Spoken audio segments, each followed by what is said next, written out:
A histórica e polêmica decisão dos Estados Unidos de reconhecer Jerusalém como capital de Israel e transferir para lá sua embaixada antes localizada em Tel Aviv não gerou reações positivas apenas da comunidade judaica brasileira, como ficou expresso em uma nota emitida pela Confederação Israelita do Brasil. A iniciativa americana foi bem recebida também por lideranças evangélicas, que cada vez mais têm estreitado laços com o Estado israelense e hoje militam para que o Brasil também mude sua postura em relação a Israel. Eles acreditam que a decisão do presidente americano Donald Trump lhes dá mais força para pressionar o governo brasileiro a reconhecer Jerusalém como capital israelense. Além disso, querem que o Brasil pare de votar a favor de resoluções da Organização das Nações Unidas que condenam atitudes de Israel em relação à cidade e aos territórios ocupados da Palestina. A comunidade evangélica aqui no Brasil vê com muitos bons olhos a atitude do governo Trump.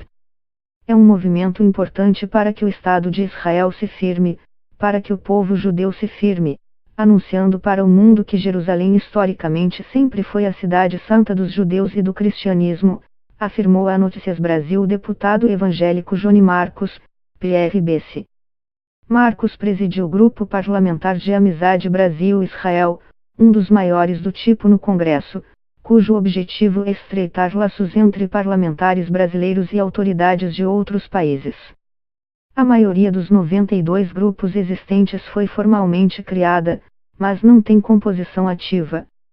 Já o de Amigos de Israel tem hoje 46 deputados e senadores, 31 deles também integrantes da Frente Parlamentar Evangélica e um terço filiado ao PRB, partido ligado à Igreja Universal do Reino de Deus.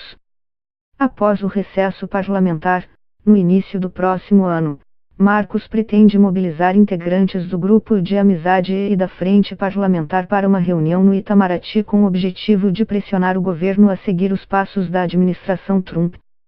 Parlamentares evangélicos já se encontraram anteriormente com o atual ministro das Relações Exteriores, Aloysio Nunes, e seu antecessor, o senador José Serra.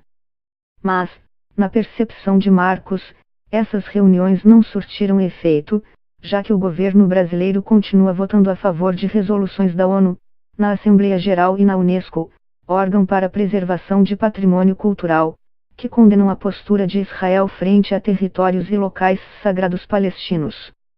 Em 1948, após a Guerra Árabe-Israelense, Jerusalém foi dividida, com a parte ocidental sob controle de Israel e a parte oriental controlada pela Jordânia. Depois da Guerra de 6 Dias de 1967, porém, Israel capturou a parte oriental da cidade e, desde então, vem erguendo assentamentos ali. Essas construções são consideradas ilegais pela comunidade internacional, posição que é contestada pelo governo israelense. Os palestinos, por sua vez, reivindicam que Jerusalém Oriental é a capital palestina. Esse pleito faz parte das tratativas de acordo de paz para tentar criar um Estado palestino ao lado de Israel. Lideranças evangélicas, porém, argumentam que a Bíblia estabelece que os judeus são o povo prometido e que Jerusalém é a capital de Israel. Segundo sua crença, isso deve ser cumprido para que se concretize a esperada volta de Jesus Cristo. Donald Trump está sendo como um semeador da verdade, afirma a pastora Jane Silva, que preside a Associação Cristã de Homens e Mulheres de Negócios e a Comunidade Brasil-Israel. Ela disse à Notícias Brasil que pretende iniciar o recolhimento de assinaturas para pressionar o governo brasileiro a mudar sua postura em relação a Israel. Sua meta é reunir 1 milhão de apoios e fazer um manifesto para a entrega do documento com 3.000 pessoas em Brasília em fevereiro. Para Silva, a posição que os governos brasileiros vêm adotando não teria apoio da maioria da população brasileira, cristã. Ela esteve em outubro em Nova York com o diplomata israelense Dani Dayan, para quem pediu desculpas pela decisão da ex-presidente Dilma Rousseff de recusar sua indicação para embaixador no Brasil por causa de sua liderança junto aos colonos de assentamentos judaicos em Jerusalém Oriental. Em agosto, ele organizou uma viagem de brasileiros a Israel, entre eles 7 deputados, como os evangélicos George Hilton, PSB, e Rosângela Gomes, PRB. O que o governo brasileiro está fazendo, ao apoiar resoluções contra Israel, é rasgar a nossa Bíblia, rasgar a nossa fé. O Brasil vota que Jerusalém não tem a ver com o povo judeu, com Israel. Se Jesus não é homem judeu, não tem a ver com o povo judeu, o Brasil está tentado desmontar a fé no cristianismo, criticou a pastora. Silva também justifica seu apoio dizendo que se sente segura para entrar com sua Bíblia em Jerusalém sob o comando israelense. Eu acho que Jerusalém é a capital de Israel, você vê isso na Bíblia.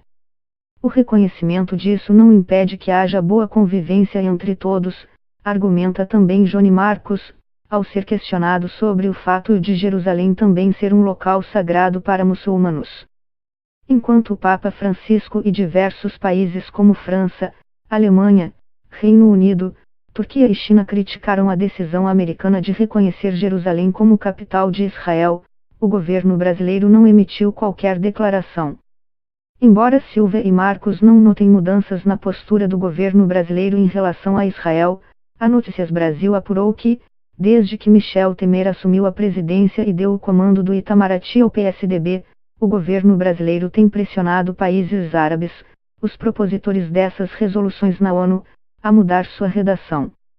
Um dos pontos polêmicos é uma resolução apresentada semestralmente, sempre em abril e outubro, na Unesco, criticando Israel por restringir o acesso de muçulmanos a um local sagrado em Jerusalém, conhecido por judeus como Monte do Templo e, por muçulmanos, como Al-Aqsa ou Haram al-Sharif. Uma das reclamações dos críticos dessa resolução, que vem sendo aprovada pela maioria dos países, inclusive o Brasil, há anos, é o fato de ela se referir ao local apenas pela denominação árabe. Em junho do ano passado, o então chanceler José Serra divulgou nota dizendo que o Brasil iria rever seu apoio à resolução, caso não houvesse mudanças na sua redação. Em meio a essa negociação, ao contrário do que fazem todos os anos, os países árabes não apresentaram essa resolução em outubro deste ano, o que pode indicar um receio de perder votos do Brasil e de outros países. Apesar da grita contra a postura brasileira nos últimos anos, o professor de Relações Internacionais da PUC-SP Reginaldo Nasser discorda da acusação de que os últimos governos tenham sido anti-Israel. Segundo ele, embora as administrações petistas tivessem um discurso de apoio à Palestina, isso não alterava as relações práticas e trocas comerciais com Israel e essas resoluções, da ONU,